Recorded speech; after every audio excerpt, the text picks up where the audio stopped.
Good evening, everyone. Welcome to this evening's webinar on A-List Angels, how a band of actors, artists, and athletes hacked Silicon Valley. Thank you so much for joining us.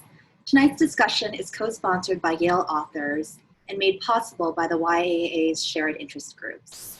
My name is Grace Shia, Yale College class of 2007, and I'm a co-founder of Accelerate Yale and Yale Angels. Accelerate Yale is a global community of alumni and friends of Yale who are engaged in innovation, tech, and entrepreneurship. Please note that we are being recorded this evening with all participants muted.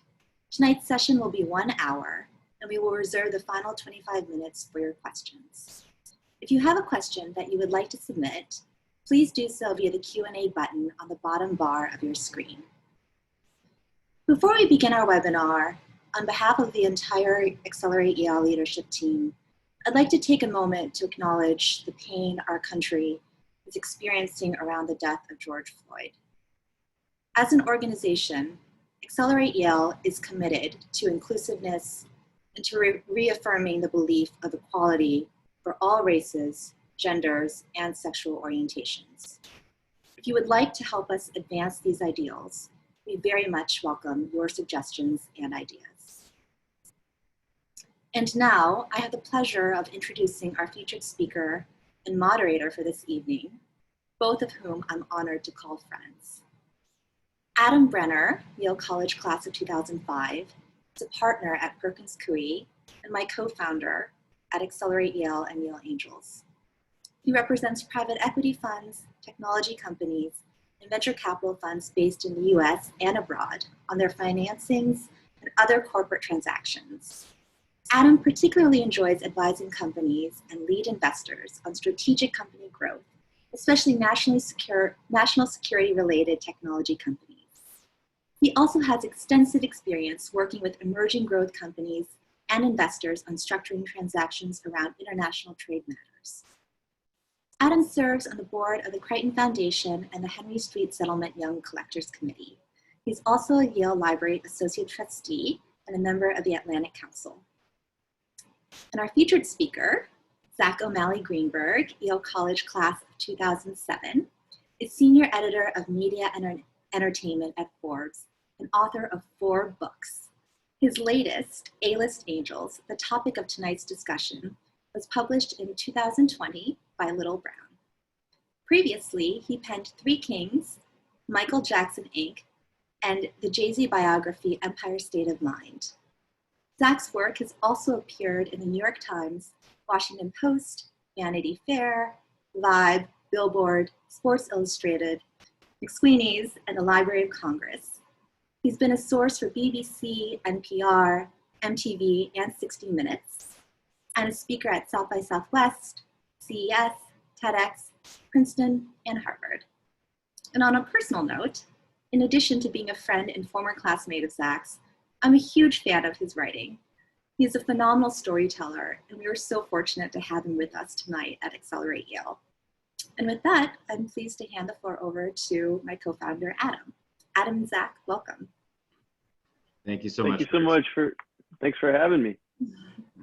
No, so Zack, we're really excited to have you here. Having just read the entire book, I really enjoyed it. There aren't that many times when I get to hear about what Nas is currently up to, what Shaq is currently up to, and also that they'll be relevant to the world that I am living and breathing as a emerging company lawyer on a daily basis. So I think you have a little excerpt that you wanted to share with us to kind of introduce us to the world that you're describing, if you want to jump in there. Yeah, all right, well, without further ado, I will jump right in and I'll read the first couple paragraphs of the book, which kind of give you a sense of what the whole situation is all about. So 45 floors and 7 feet above the boardwalk in Atlantic City, Shaquille O'Neal gazes from his Ocean Casino Resort penthouse suite down at the Seaside HQ2 Day Club with a mighty mix of satisfaction and anticipation. In between Shaq and the water, brightly colored little planes skim the ocean just as diminutive point guards once scurried below him on a basketball court. In half an hour, he'll be front and center downstairs at HQ2 in a relatively new role, DJ. spinning records professionally is the latest addition to Shaq's list of titles, which, in addition to Hall of Fame basketball player, includes wrestler, podcaster, pitchman, talking head, sheriff's deputy, mixed martial artist, and venture capitalist. That last title is motivated by an emotion most wouldn't associate with 325-pound former NBA star. Quote, fear, end quote, Shaq tells me, almost solemnly in his husky bass voice. 75% of all athletes go broke 2 years after they're done playing. So that's kind of the backdrop about this book, the backdrop to this book, and I think it's also the why we care now, right?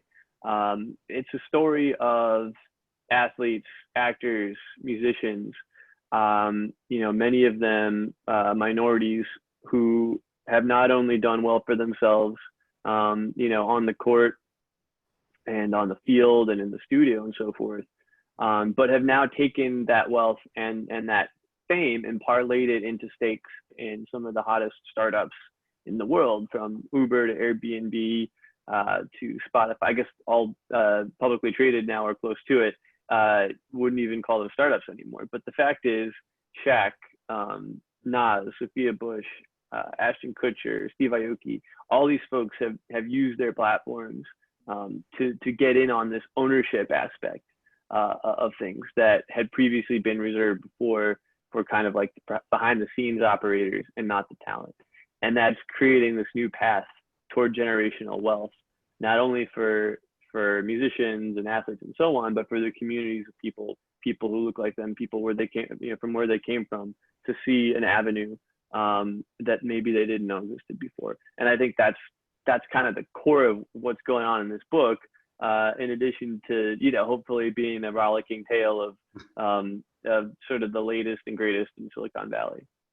Yeah, and I think it's really interesting that there is a paradigm shift here, that there's a recent generation of angel investors who are coming up who are sophisticated, who are recognizing how they're adding value and are changing the way that they earn money. So, I mean, maybe you could talk about how the angel investing world has shifted in the last decade or so, because it seems like it's a newer phenomenon, this shift. Yeah. So, I mean, if we back up a little bit and think about angel investing as a thing, right? It's just this notion of somebody with money, an individual investor, putting cash into a startup of some sort. And the idea being that you risk money up front in order to have a great payoff in the end. And like many private transactions, it's by nature a pretty exclusive club, right? You have to, there's not like some bar where we can't really just really walk into any bar right now, but there's not some place where all the VCs or all the entrepreneurs or all the VCs are hanging out so that the entrepreneurs can go and talk to them. There's no place where all the angel investors who want to get in on these startups can go find the entrepreneurs. It's a closed system, and by nature, that I think that historically has come along with some of the other problems of closed and sort of undemocratic systems. So basically, over the past decade, that has begun to change, and I think there are a few different catalysts, in that that kind of motion from going from this closed system to a more open one that can bring in people from outside this kind of clubby atmosphere. And there are definitely examples here and there of entertainers getting paid in equity. Shaq actually started his whole trajectory of being an investor more than a decade ago. He got in early on Google because he happened to bump into one of the early backers, kids at a restaurant. He was playing with some kid at a restaurant and wanted his autograph or something. And the dad comes up and he says, "Hey, you want to invest in this hot new startup, Google?" And so Shaq got in before the IPO on that. So that was in the 90s. William Shatner got paid in equity for his Priceline commercial. So there were a few examples over the years. But the one that really, I think, got people thinking was when 50 Cent took equity instead of cash for an endorsement that he did with vitamin water. And this is about 15 years ago. And after a few years, you know, he had his own flavor of vitamin water and did commercials and the whole deal. Vitamin water got sold, his parent company got sold to Coca-Cola for $4 billion, and 50 Cent walked away with something close to $100 million. So a lot of entertainers were watching that and saying to themselves, gee, why am I doing this commercial for Nikon and getting, you know, 500 grand when I could be, you know, getting equity in a company and creating this kind of long-term wealth. And Ashton Kutcher was one of the first stars who really kind of saw that and took advantage of it. And you know, right after the Great Recession, social media was just kind of becoming this huge thing. And Ashton was the first to 1 million followers on Twitter. And so he said, well, I'm going to leverage this new reach to go up and sit down with some of the founders in Silicon Valley and get in early on their companies. And so he started off Square, I think, Foursquare and Skype were a couple of the ones he did early before expanding into some of the other big names, Uber and Spotify and Airbnb, and starting his own fund. Yeah, I think that's a point is that kind of these people who are like, I can't remember the last Ashton Kutcher movie or TV show that I had really seen, but he's relevant and someone that I see on cap tables through his fund and through funds that he invests in on a regular basis. So if you're a founder of a startup company, why would you want to really take this money from Ashton Kutcher? You know, I've heard of some VC funds kind of scoffing at celebrity money, that it's just kind of like the next hot thing. But is there real value that these celebrities bring who are an early stage check, but not necessarily the late stage check? Yeah.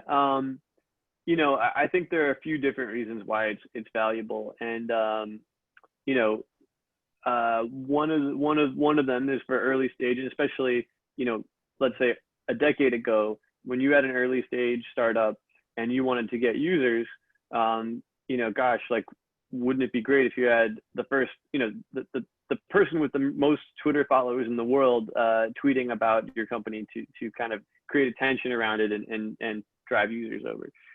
You know, if you think about what your cost of acquisition would be for users, you know, that means you might have to pay for you could instead have somebody pay you for some equity that you were going to be giving up anyway to some other investor, you know, and get that boost, you know, essentially for free. And I think in recent years it's kind of shifted, right? It's not so much about just the, you know, having a celebrity tweet about your company. It's the fact that, you know, especially folks like Ashton and Shaq and Nas, Sophia Bush, I mean, they've ascended to a certain level where they can make these connections and make certain calls that, you know, yeah, most VCs or entrepreneurs can get people to pick up the phone, but it's kind of different if you want to get right to the head of American Express, you know, you might have to kind of work around and take a while, but if you have Joe Montana on your cap table, well, he just did a speaking gig there, and you know, he can get the head honcho on the phone right away. And so there are stories like this all the time when, you know, when an entrepreneur in one of these stars portfolio companies says, hey, I need a connection to so and so, and you know, even if the so and so doesn't know their celebrity investor, they're going to pick up, because if you get a call and it's Joe Montana on the other line, you're probably going to just pick it up to see what that's all about, just even for the pure novelty of it. Yeah, I like to say to investors about their early stage and I like to say to portfolio companies about their early stage investors, think about what they're bringing to the table, because we do actually have a pretty frothy venture world where a lot of people want to get into hot startups, and you can say like, okay, there's a guy like Kevin Ryan who's very well known and has backed a lot of these companies and is going to push forward certain investments. There are other investors who may not understand the market at all and aren't going to help you get to that next level. And I think it was really interesting to see, particularly how, you know, someone like Nas can be incredibly helpful for companies like a Rap Genius or something like that in pushing them forward in negotiations with the publishing industry or things like that, where they have these kind of, if it is an entrepreneurial celebrity, they can actually really lean on their contacts and their power.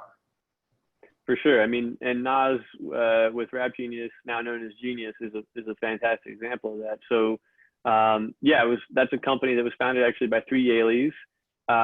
They at first called it Rap Exegesis, then they called it Rap Genius, and now it's just Genius. But the idea was, you know, let's create sort of like somewhere between a Wikipedia and a lyrics site, but you know, like a user-generated source where you could get the lyrics of a song, but not just to read them and to know what they were, but to analyze them, to annotate them, and you know, to bring greater meaning, and also to get the artists themselves to annotate and to say, well, this is what I meant with that, and so forth. So, you know, here were 3 guys, you know, working out of their apartment in Williamsburg, and you know, trying to get some credibility in the hip hop world and the music world, and they were able to connect with Nas, who came through, saw what they were doing. He got it instantly. He's like, this is going to be bigger than Twitter.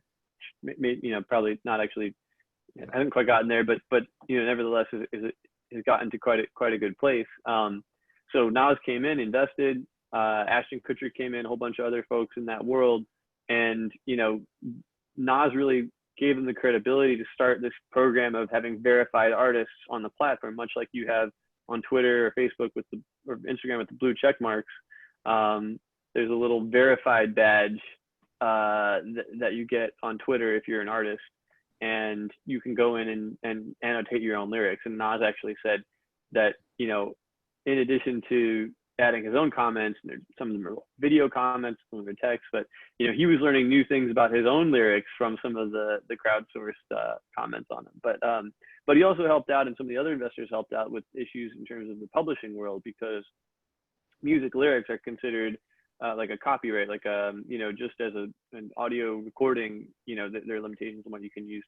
You can't just willy-nilly publish the words, you know, that's protected as well. So, you know, the music industry connections there were very helpful in preventing Genius from getting sued out of existence along the lines of a Napster.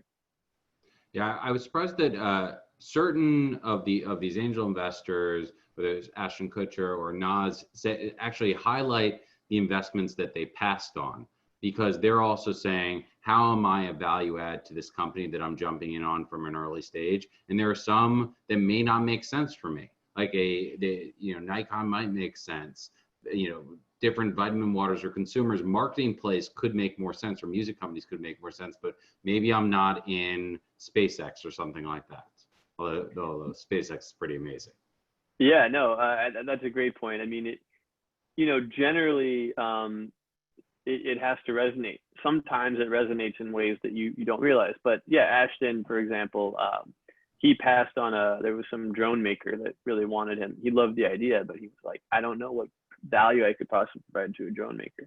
But then on the other hand, he invested along with his business partner, Guy Osiri, who manages Madonna and U2.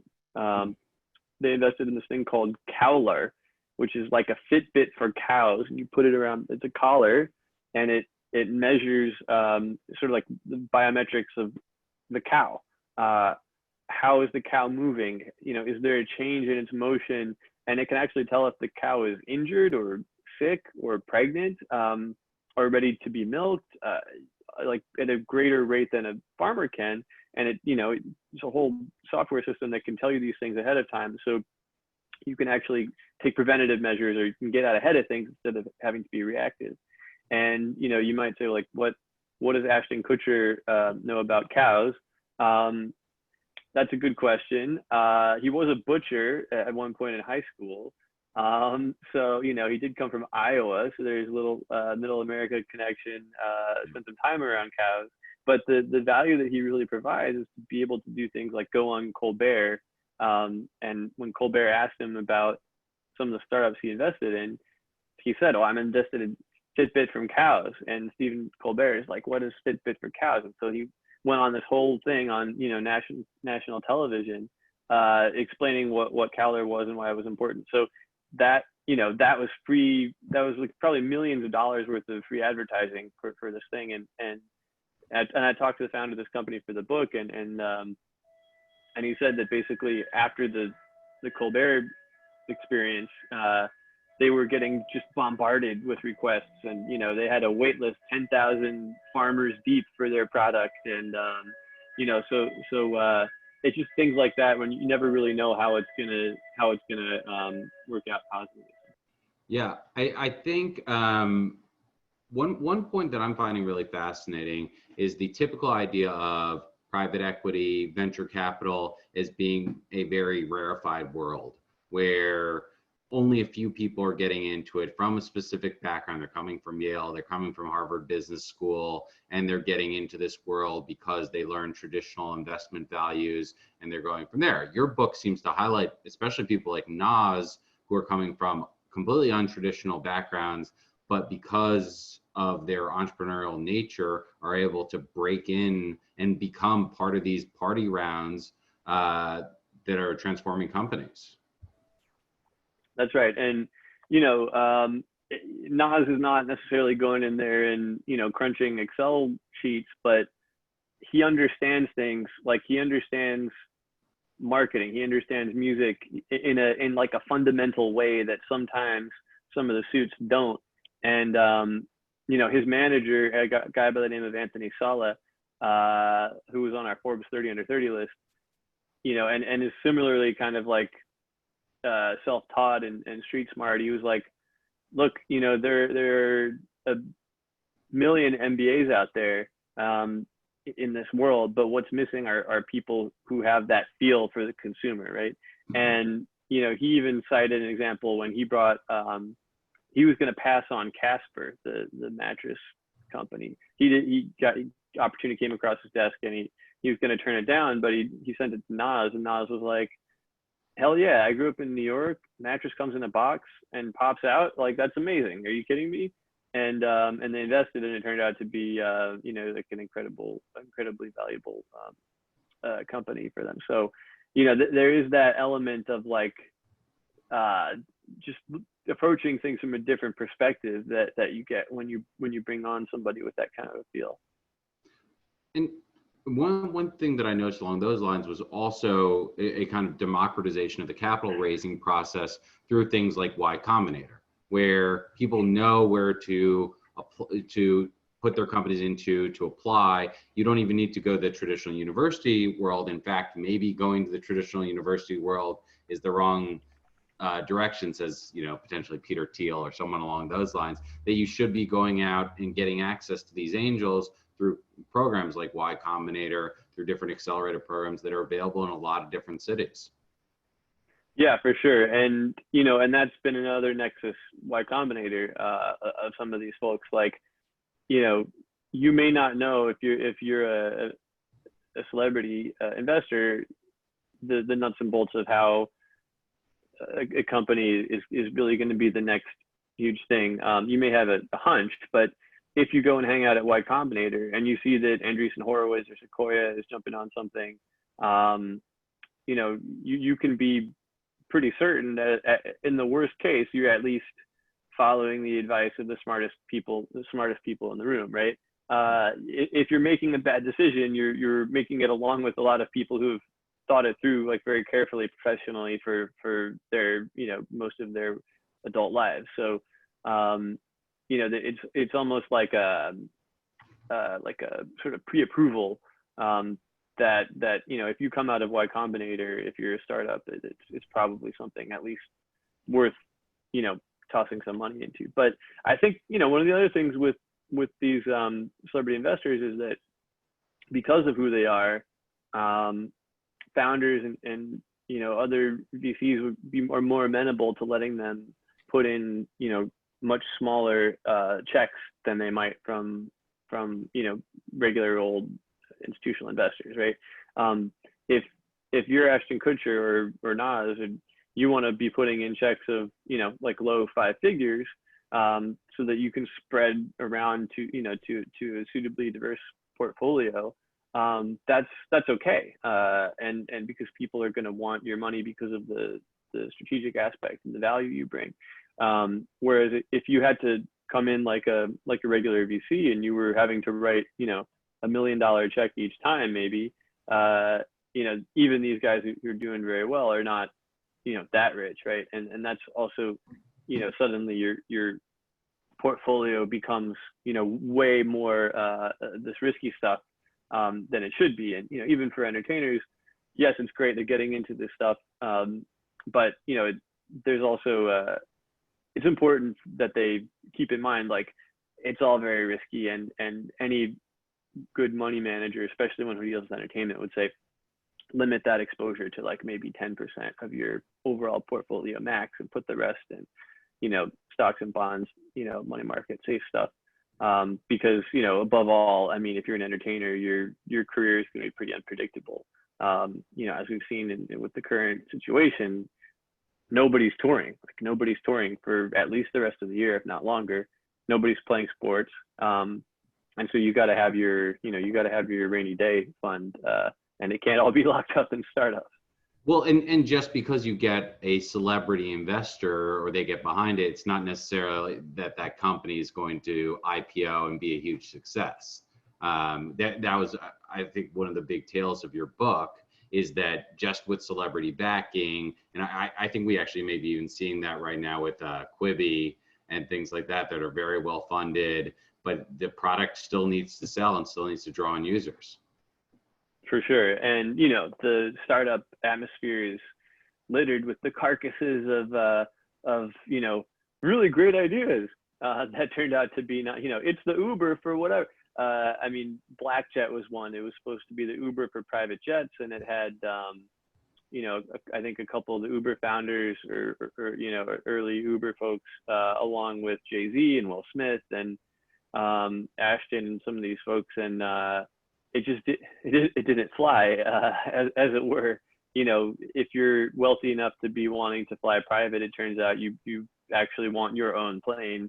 And it just, having celebrities isn't going to kind of get you over the hump of having an idea that just doesn't work. And at the same time, there are other startups where, if you're an entrepreneur and you have a celebrity investor, but you don't really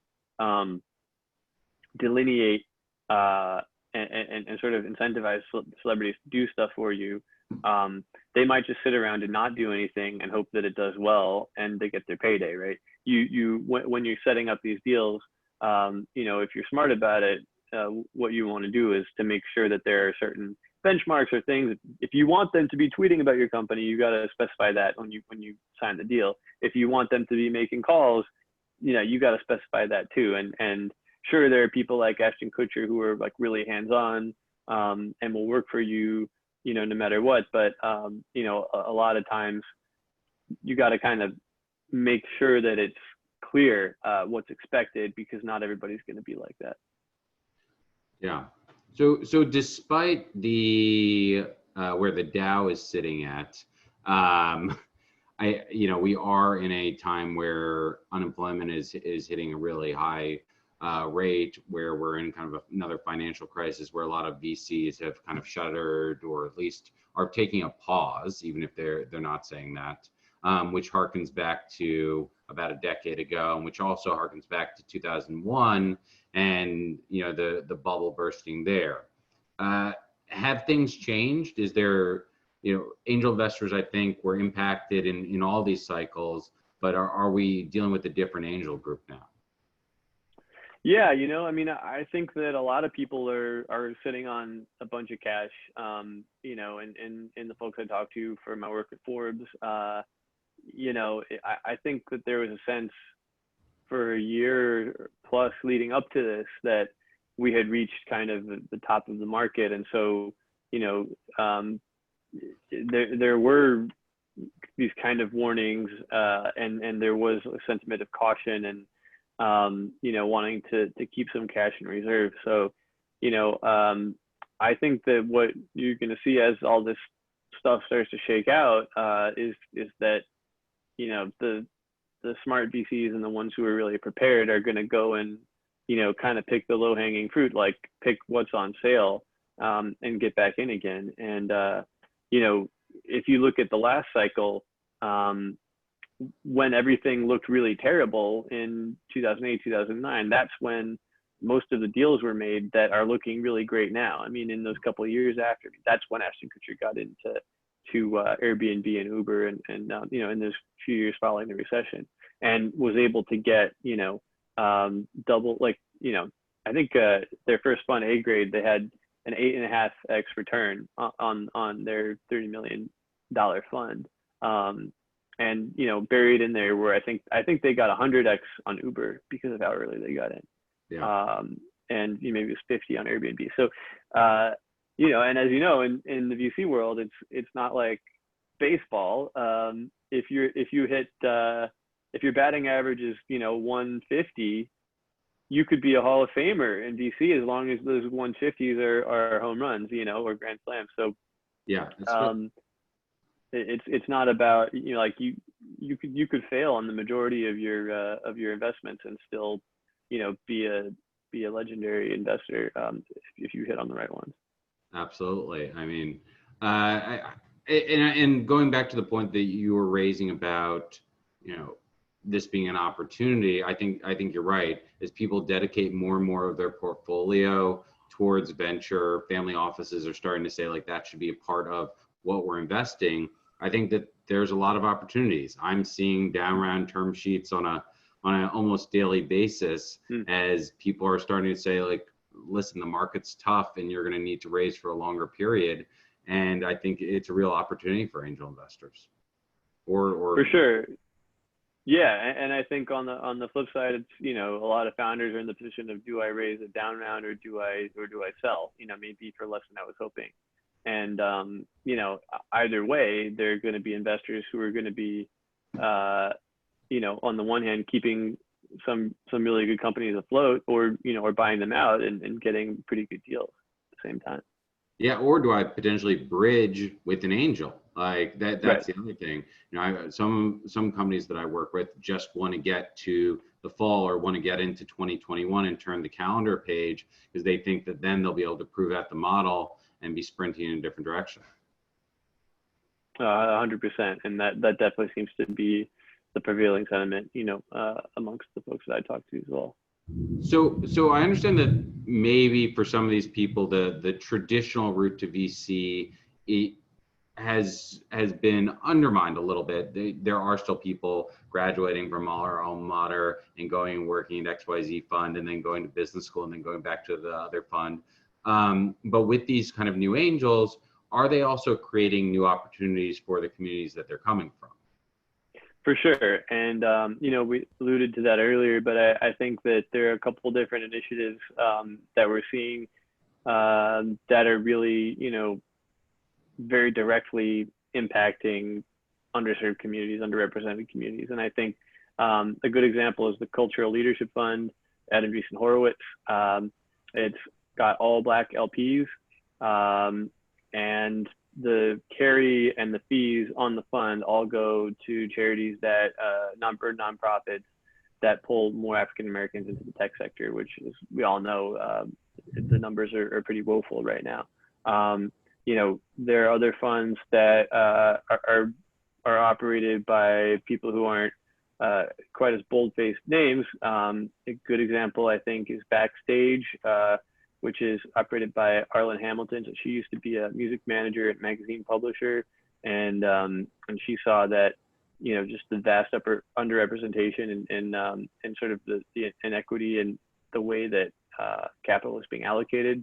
Yeah. And so she only invests in women and minority and LGBTQ founders, and you know, is making quite a lot of headway there. And so I think, you know, the more that people do that and get the story out, it's like, you know, there's a business argument to be made as well as a sort of social argument to be made. It's like, these are folks who are being undervalued, right? Like they're not getting their fair share, but they're also not, like, there's sort of this untapped, relatively untapped potential out there in the world that, because of the way that the VC world had been set up previously, was not getting to all the best companies, all the best creators and brightest minds. So it, you know, it works both ways.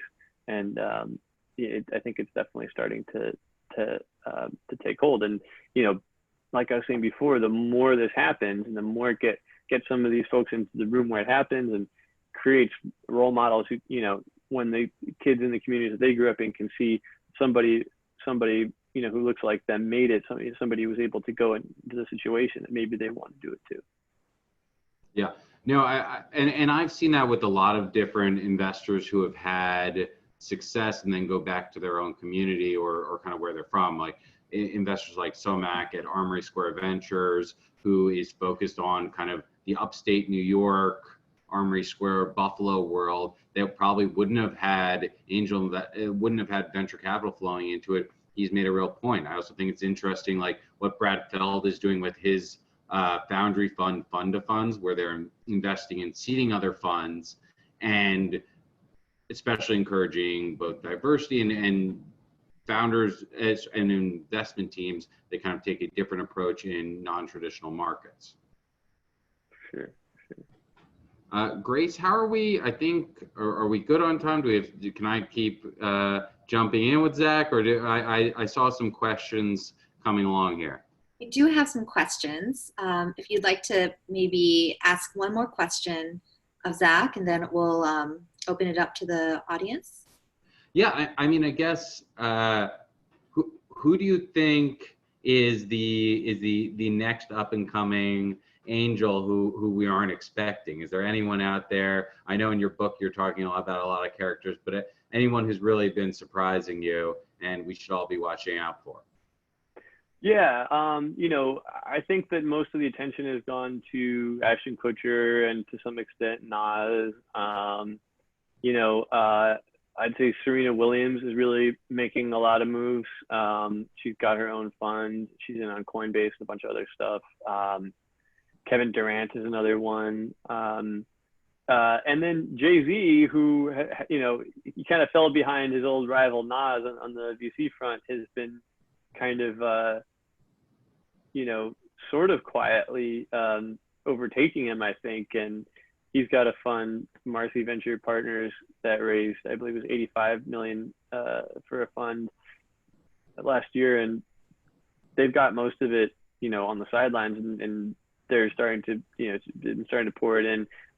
They got a pretty big war chest and have made some really good calls. So, you know, not exactly under the radar name, but you know, you see Drake pop up in some of these deals, you know, to see like some of the younger folks. I'd also say like in the NBA, you know, you see a lot of players in their early 20s starting to invest, and I think that's so important because, you know, so many athletes, you know, they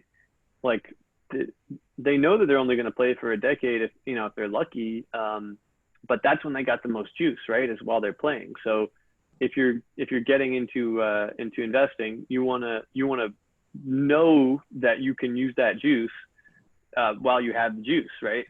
And not sort of figure it out after the fact when you were retired and you're, you know, trying to, I don't know, like mess around with restaurants and car dealerships.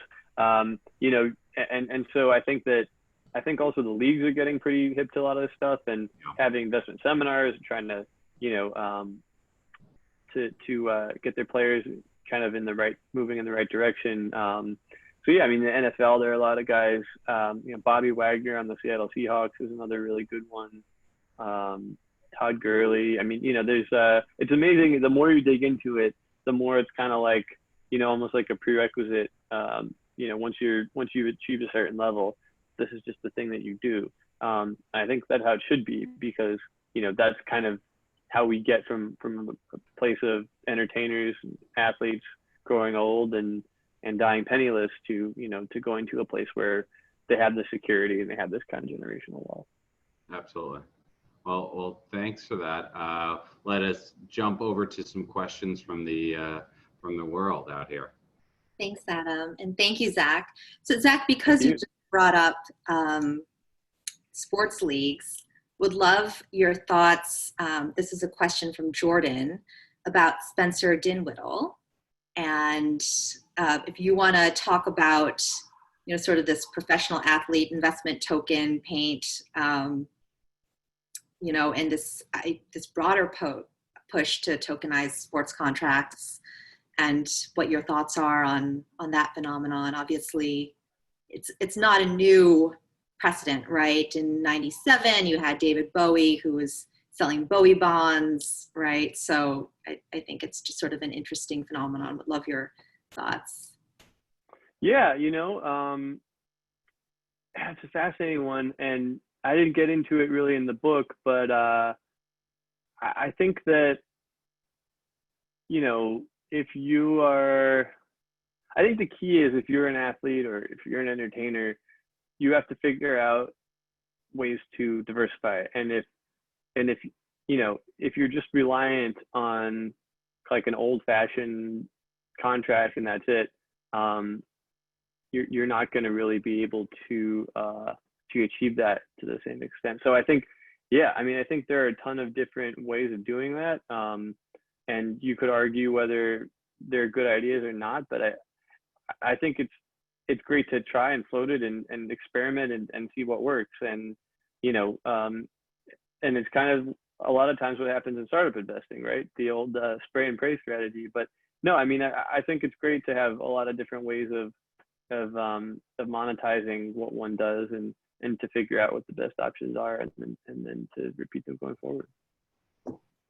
Yeah, I always think it's interesting. Well, my favorite thing that I've watched probably during this and really enjoyed is the Michael Jordan documentary, and hearing about how he really changed this around. And there's a reason why Michael Jordan is an owner of a basketball team, not necessarily a great basketball team, but an owner of a basketball team. And that's because from day one, he kind of saw how he could be paid in very different ways. Yeah, and Michael Jordan. So obviously you're alluding to Air Jordan and how much he made off of that. Far more than he ever made on the court. But Jordan is also somebody who's investing in startups kind of quietly, and even getting more active socially over the past several days in a way that we haven't seen him do in his entire career. So a lot of things are changing. Thanks, Zach. So one of the questions we have from the audience, Natalia asks, what are some of the worst mistakes you've seen people make? Oh man, it goes on and on. I mentioned Black Jet was one of them. There was this company called Vidi that was supposed to be Instagram for video, and then Instagram started doing video. It's just like, so there were a lot of celebrities in on that one. I think Justin Bieber was in on that one. There was one, I interviewed Mark Teixeira, former New York Yankees first baseman, there's one called Sports Yapper. It was like Twitter for sports. And I was like, why don't you just use Twitter? And they were like, no, it's different. So, yeah, but there are a lot of things that come out and they sound completely preposterous, and you're like, why would that work? So one of the things Ashton Kutcher said when I did this Forbes cover story on him in 2016, and he said, he's like, I think that's when it was. I think he said, Airbnb, like, I'm gonna let some stranger come in and sleep on my couch and they're gonna pay me? Like, what? That's insane. Like, I'm gonna get an app that hires a black car? What? A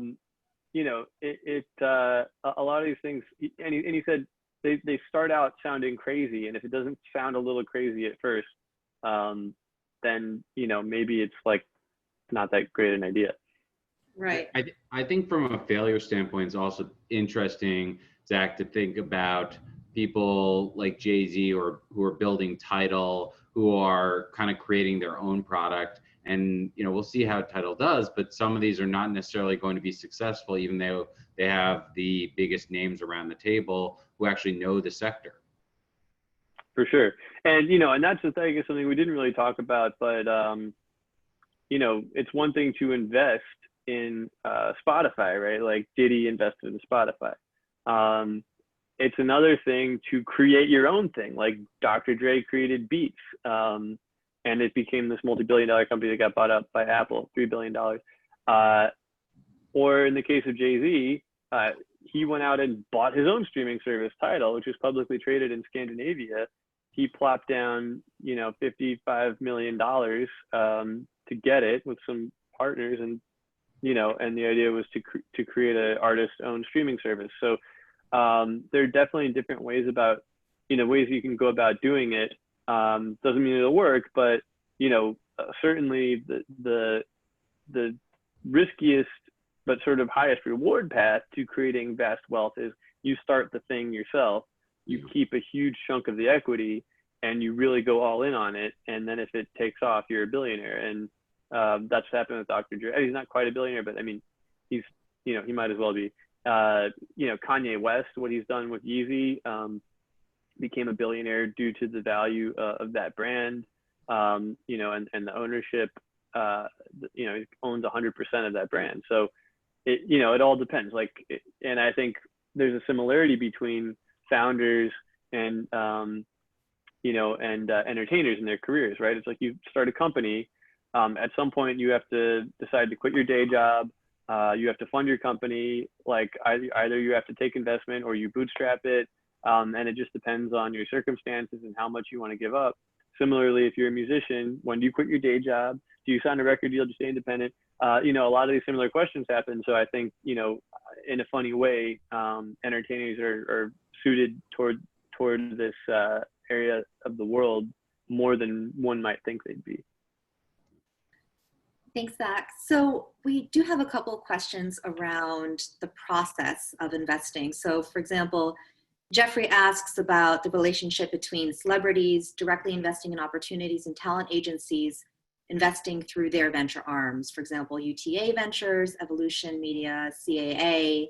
And then Terrence also asks, again, are the A-listers partnering with traditional VC funds and raising money? Are they investing through their agents, managers? Are they doing it personally in cash? Was really receiving equity or options? Yeah, it's a mix. So I guess to answer the first question, definitely CAA, UTA, and some of these other outfits, they were watching all this happen and seeing deals come through that they could have had access to and missing out. And there's a story in the book in A-List Angels of CAA actually had a chance to invest in Instagram and I think YouTube before they both really took off. And the guy who was on the other side of the table from these founders was telling me they didn't have an apparatus to invest, and so they missed out. So subsequently they created these funds. So mostly that's them investing, alongside celebrity investors and typical Silicon Valley folks. Sometimes they might be linking, their clients. Sometimes there might be managers linking clients. So somebody like Guy Oseary, or Troy Carter's another one who I spoke to for the book, former manager of Lady Gaga. Scooter Braun's a big one. Manages Justin Bieber and Ariana Grande, and at some point nebulously involved as a manager of Kanye West. But a lot of these folks will bring in their clients into these deals, and there's been some criticism. Well, why should a manager be getting cut in on these deals? What's the point of that when what you really want is the talent? But they do serve as gatekeepers, and they can also kind of vet some of the deals for their clients who might not be quite as familiar with the process, to make it work. So how do the stars do the investment? Is it cash? Is it free equity? It's a mix usually. Like in the beginning, there's a lot of free equity being thrown around. And Adam, correct me if you're seeing otherwise, but it seems like in recent years, there's been more of a push toward, stars who, if you bring in a star, you want them to put their skin in the game. Because, it's back to the thing we were talking about earlier of kind of, oh yeah, I got some free equity. I'll just sit back and, and if nothing happens, then oops, I didn't put anything into it other than a little bit of time. Whereas if you have somebody who's actually written a check for, you know, 50 grand, then they may be more compelled to want to actually help create value. I think that that's absolutely correct. Just giving away free equity, I think the startups are smarter than that. They're understanding, especially if they're going through programs and accelerators where they're already getting an investment or giving away equity. It's really precious to them. So they want to be smart and see like, okay, if I am giving away some free equity to this person, I'm going to tie it to vesting and make sure that if they don't hit those milestones, they don't get that free equity. Additionally, I think it's a statement for these angels that they actually put cash to work, and then they're at the top of kind of the liquidation stack on the sale of a company, and they get to ride it up like that. So I think that there's real benefits to putting some cash at least to play. Yeah, and I think that, I mean, it's funny because, you know, you'll talk, in my case anyway, I'll talk to VCs or entrepreneurs or entertainers on the record, and they're like, oh yeah, like it was cash, there was no special whatever, and you know, and then, you know, you talk to them on background or whatever, and it's like yeah, there was, you know, there was some you know, some advisory shares. Yeah. But don't tell anybody, you know, because then everybody's going to be wanting them. So I think there's more free equity being tossed in on top of some of these investments, or, you know, starters getting to come in at a valuation for a round that was a year ago, and in the meantime the company is worth several times as much. So effectively, you know, getting free equity by being able to invest at that rate, that you know, you're seeing a little bit. I think there's more being given away than is sort of publicly shared, but not everything being given away. Thanks, Zach. And would love your thoughts on whether you see a unique risk appetite among these actors, athletes, performers, celebrities that relates to the entrepreneur's characters in a way that professional VCs don't. Thank you to Jim for your question. Yeah, it's a great question. There's a great example in the book from Tony Gonzalez, the former tight end for the Chiefs and the Falcons. Chiefs? I think it was the Chiefs. Yeah, he was at the Falcons. Chiefs. And he told me, he was like, we're all conditioned as professional athletes to believe that, you know, we can achieve the impossible, right? We can come from the small town and wherever and be the best, you know, in our high school, and then be the best in our college, and then get to the pros, and then be we've done so many seemingly impossible things, that we have this sort of like feeling of invincibility of, you know, that we can basically do the impossible. And so the idea of you know, of hitting that home run, investing in that, you know, startup that's going to become that's going to make it to the big leagues. It's like, well, why not? Like, why wouldn't I pick that one? But why couldn't it turn out that way? So that there's this sort of almost professional optimism that comes along with a lot of it, that creates sort of a greater appetite for risk. Right. Even though it maybe doesn't make sense when, you know, if you're in one of these professions where your career is going to be short or fluky or, you know, unpredictable, maybe you should naturally tend toward being more conservative. Right. Well, as a follow-up to that, you know, Jim Kenny, who's from Yale Development and a wonderful supporter of Accelerate Yale, asks, is it really worth it? Do celebrity-backed companies actually hit more frequently? You know, I mean, it's hard to say, and I don't, look, I'm sure that if Uber didn't have Ashton Kutcher and Jay-Z and Beyonce and whoever in it, it would still, you know, it would still be a huge deal, right? But, you know, I think there's, to me, no denying that things moved faster and got into the mainstream faster in some cases because of this involvement. So like Uber, they had their big party around, I think it was in 2013, around the time they launched in LA. And, you know, they had all these celebrities come into the launch party and tweeting about it. And Ed Norton took the first ride in an Uber and all this stuff. And suddenly people in LA who were like not that big on cabs generally are like, oh, this is interesting. It's, you know, that there's an app and I can do this, and it's Ed Norton's doing it. So I don't know, I'll check it out. So, you know, again, I'm not saying that Uber wouldn't have become what it became without that, but you know, I think there's definitely a unique value that they can provide in accelerating. Mm-hmm.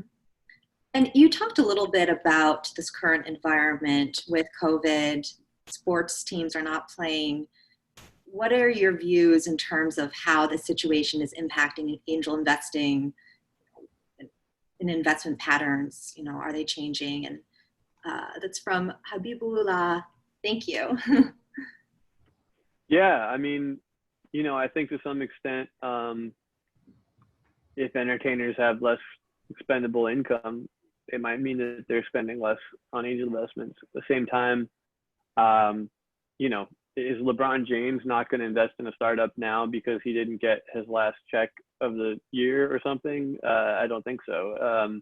Most of these folks are already doing well enough that they can ride stuff out.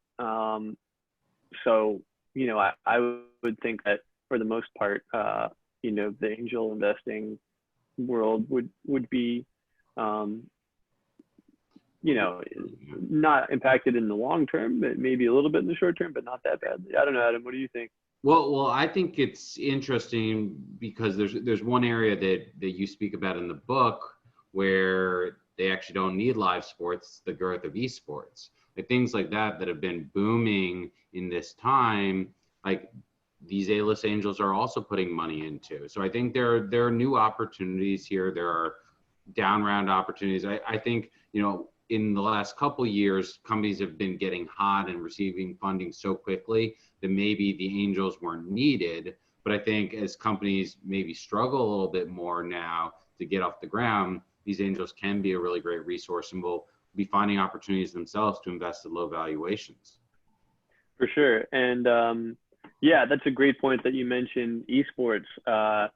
You know, and there's a whole section in the book too about that. I mean, Shaq is a big esports investor, J-Lo, A-Rod, and, you know, there's sort of an opportunity there to get in at the ground floor level on owning franchises in a way that these stars have not, you know, with professional sports franchises. Although those three people who I mentioned, Shaq is actually part owner of the Sacramento Kings. A-Rod and J-Lo are trying to buy the Mets, maybe, you know, we'll see. But I mean, we're talking not Michael Jordan level majority owners, but, you know, kind of like as the head of a investor group. So how cool would it be to have gotten in on the ground floor where, you know, like some of these sports teams where you can have a really significant stake by investing early. Right. And I'd also mention to what you were saying earlier in the conversation about this time making people and athletes realize that diversification is really important, right? Because you have a global pandemic, you're not playing, so you're not getting that check. So for sure. And, you know, and yeah, and the future is now, right? It's not like you're waiting for 15 years from now and people are really interested in, you know, even more interested in esports. It's like all pro sports stopped happening and, you know, and suddenly everybody's, you know, tuning into this stuff. So, you know, it's funny how long-term investments can sometimes become more short-term depending on what else is going on out in the world. Right. And Adam, I think I'll give you the floor for the last question for Zack. Well, I actually think I want to go back a little bit to a question that was raised by Regina Bain, to where she asked about how are these funds directing money towards how does the CLF, the Andreessen CLF fund, and other funds, how are they kind of working? And I've definitely seen them on cap tables for clients of mine where they're jumping in and saying these are founders from non-traditional backgrounds who the partners at a fund have allocated and said we want to actually put those resources in. They've got LPs who are coming from different backgrounds and who are excited about that. I don't know, Zach, if you maybe want to talk about like the CLF model and other things like that. Yeah, you know, I mean, I think the CLF model is a great model. You know, and I know, Adam, we were talking earlier about TXO, the Talent X Opportunity Fund. It's another Andreessen Horowitz initiative to invest in underrepresented, underserved founders, and, you know, slightly different approach. And that was just announced, I think, today. But, you know, it's sort of just trying to, again, experiment with different ways to kind of open things up more. And, you know, and I think kind of the raison d'etre of that fund and of CLF is, you know, is that VC has historically been this closed system and, you know, has only really benefited a certain swath of the population, you know, mostly older white men. And, you know, these ways of kind of deploying capital are all about like, how do we, you know, we need to be thinking right now, how do we change the culture? How do we change our society? But, you know, in addition, we need to think about how do we deploy capital, you know, to sort of enable structural changes in our economy and the way that people come into it, you know, to have the opportunities that so that they can make the most of the changes that are coming along, you know, slowly but surely and hopefully more quickly, you know, in recent time. Fantastic. Thank you, Zach. And thank you, Adam. And a big thank you to everyone joining us this evening for your questions and for your participation in tonight's webinar. A recording of this evening will be posted on the Accelerate Yale LinkedIn, Facebook, and YouTube channels.